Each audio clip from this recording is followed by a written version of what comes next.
আজকে আমি দেখাবো কাসপার ইন্টারনেট সিকিউরিটি কীভাবে ইনস্টল করে এবং অ্যাক্টিভ করে। আমার কাছে একটা আছে, অবশ্যই আমি কার্টুনটা খুলে ফেলছি।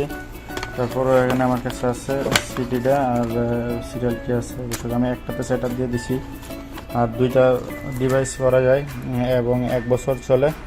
তো আমি দুইটা আরেকটি ডিভাইস আপনাদেরকে করে দেখাচ্ছি কীভাবে করতে হয়, এবং 1 বছর খুব ভালো সিকিউরিটিতে, এবং এটা চলবে ল্যাপটপ, কম্পিউটার, ট্যাব, মোবাইল।